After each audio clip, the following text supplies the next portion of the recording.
قیام اللیل یہ بندگی کی رات ہیں، یہ بندگی کی راتیں ہیں، یہ عبادت کی راتیں ہیں۔ آپ 2 پڑھو تو بھی تراویح ہوگی، 4 پڑھو، 8 پڑھو، 10 پڑھو، 12 پڑھو۔ میں نے مدینے کا انہی کی کتاب سے بتا رہا ہوں، صلاۃ التراویح، مدینے والے 40 رکعت پڑھتے تھے، اور تراویح کا لفظ ہی 12 سے اوپر پہ آتا ہے، چونکہ ترویحہ ایک آرام کو کہتے ہیں، تھوڑی دیر کے لیے آرام ترویحہ، ترویحتان 2 دفعہ آرام کرنے کو کہتے ہیں، اور تراویح 2 سے زیادہ دفعہ آرام کرنے کو کہتے ہیں۔ 8 تراویح پڑھی جائے تو اس پہ تراویح کا لفظ سادی کے نہیں آتا، بلکہ نا صلاۃ و ترویحتان ہوگا، ترویحتان۔ وہ 12 پڑھیں گے تو تراویح کا لفظ اس پر صادق آئے گا کہ 3 دفعہ آرام کرنے کو تراویح کہتے ہیں۔ یہ کوئی مطلب ہے کہ میں کوئی مناظرہ نہیں کر رہا ہوں، نہ ہی میری عادت ہے مناظرہ کرنے کی، لیکن جو 8 تراویح کو کہتے ہیں بس اس سے اوپر پڑھنی نہیں، ان کو یہ بتا رہا ہوں کہ یہ اپنا نقصان نہ کرو۔ تراویح کی نماز ہو رہی 20 پڑھو، تم نے گھر جا کے کرنا کیا ہے؟ صرف اوپر کے آدھا گھنٹہ اوپر لگ جاتا ہے اور آدھے گھنٹے میں ساری نماز نمٹ جاتی ہے، لیکن آپ کو ملتا کیا ہے؟ ہر سجدے کے بدلے 1500 نیکی۔ کیوں ضائع کرتے؟ یہاں چھوڑو، سب سے بڑی مسجد تو وہ اس نے بنائی ہے ملک ریاض صاحب، اللہ اس کو جزائے خیر دے، بڑا سخی آدمی ہے، اور سخی کی تعریف نہ کرنا بھی بہت بڑا بخل ہے، بہت سخی آدمی ہے۔ تو اس نے وہ بنائی ہے بحریہ ٹاؤن کی مسجد، وہاں ایک وہ ہو جائے، ایک اعلان ہو جائے اور ایک پوسٹ لگ جائے کہ جو ہماری مسجد میں آ کے نماز پڑھیں گے ان کو 1500 نہیں 150 روپیہ فی سجدہ دیا جائے گا۔ تسی اگلے دن تماشا ویکھے جب کی ہوندہ ہے، جو سارا بحریہ ٹاؤن بلاک نہ ہو جاوے تو مینوں نہ پلوے۔ وہ جنہ کہتی دادیاں نو پوچھیا نہیں، دادیاں نو موڑھیں تے چاہتے لیا ون گیا، دادا میرے نال آیا، وہ آکے دو آگیا دادی نو میں آندہ ہے، نانے نو میں چاہیا، نانے نو ایس چاہیا، تو لڑائیاں ڈنڈے شروع ہو جاؤں۔ میری قوم روپے کو جانتی ہے، نیکی کو نہیں جانتی۔ انہیں یہ پتہ ہے کہ پیسہ کیا چیز ہے، اس کے لیے جھوٹ بھی بولیں گے، اس کے لیے ہر غیرت کی حدوں کو توڑ دیں، نیکی نہیں جانتی۔ تو میرا نبی فرما رہا ہے تراویح کے ہر سجدے پہ 1500 نیکی لکھی جائے گی، اور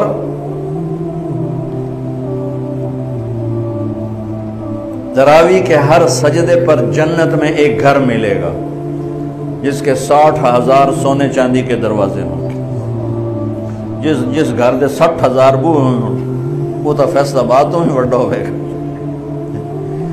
اور ہر تراویح کے سجدے کے بدلے میں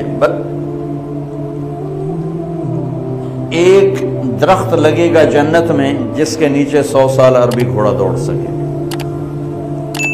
بھائیو کیوں نقصان کرتے؟ 8 پڑھو کوئی مسئلہ نہیں، 10 پڑھو کوئی، 12 پڑھو، 20 کی 40 پڑھو کوئی مسئلہ نہیں، کیونکہ اس میں شریعت نے کوئی رکاوٹ نہیں بنائی۔ یہ رات کی نماز ہے، میں نے آپ کو مدینے والوں کا عمل بتایا، مکے والوں کا عمل بتایا کہ وہ طواف کرتے تھے تراویح کے بعد طواف، اس سے یہ ترویحہ چلا ہے، اس کی یہ لفظ تراویح کا لفظ ہی بعد میں آیا ہے، ورنہ اصل نام قیام اللیل ہے۔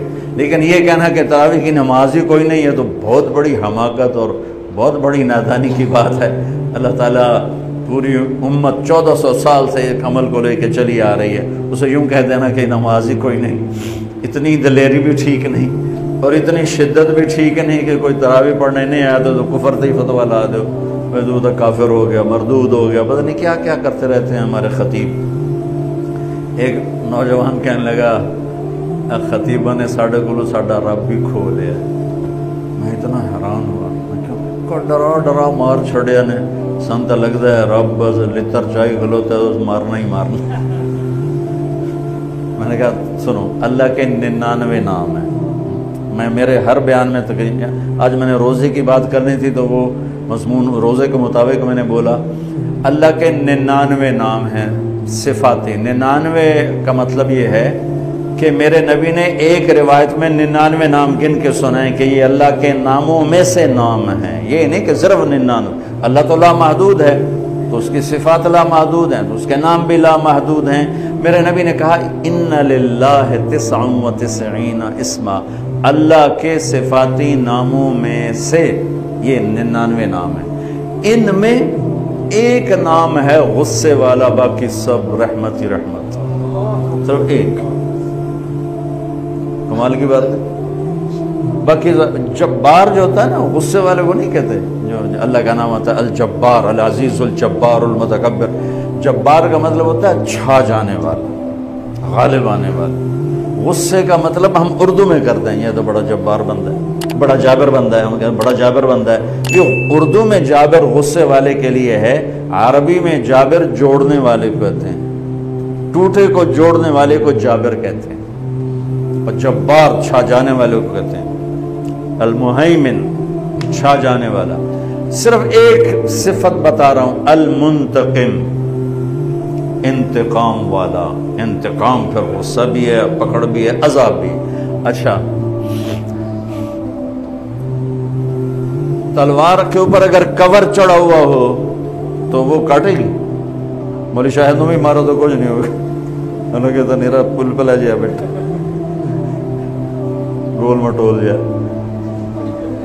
چھری کے اوپر کور چڑھا ہوا ہو تو چڑیا بھی نہیں مرے گی، نہیں، چڑیا کو بھی زخم نہیں آئے گا، وہ بھی پھڑ پھڑا کے اڑ جائے گی، ٹھیک ہوگی بات۔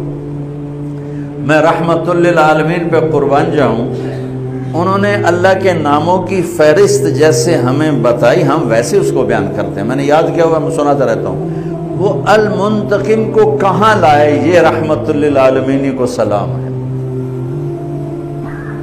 شروع میں لے آتے هو اللہ الذی لا الہ الا ہو المنتقم۔ کہاں سے شروع کیا؟ سنو ذرا، الرحمن سے شروع کیا، اللہ الذی لا الہ الا ہو الرحمن الرحیم،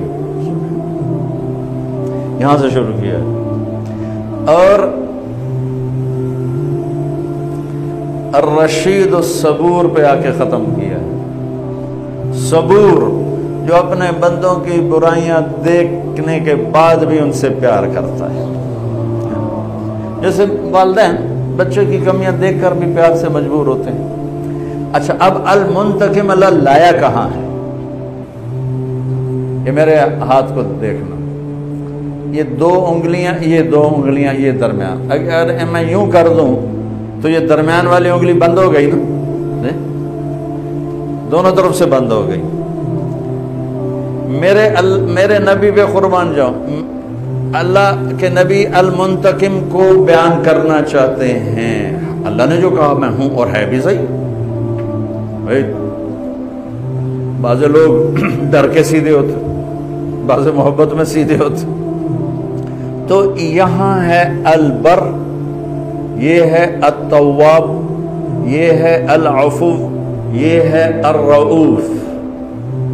البر التواب، العفو الرؤوف۔ البر نیکی قبول کرنے والا، التواب اپنے بندوں پر سایہ کرنے والا، اپنے بندوں کو خود اپنی طرف کھینچنے والا اور توبہ قبول کرنے والا، العفو معاف کرنے والا، الرؤوف بہت ہی مہربان، اور بیچ میں المنتقم۔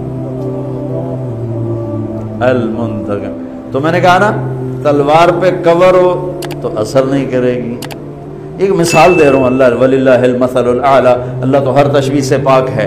چھری پہ کور ہو اثر نہیں کرے گی۔ میرے نبی نے المنتقم کو چھپا دیا، البر التواب العفو الرؤوف، بیچ میں منتقم، کہ وہ خود ہی اپنی غیظ و غضب کا جب اظہار کرنا چاہتا ہے تو ادھر العفو، ادھر الرؤوف، ادھر البر، ادھر التواب۔ چلو جا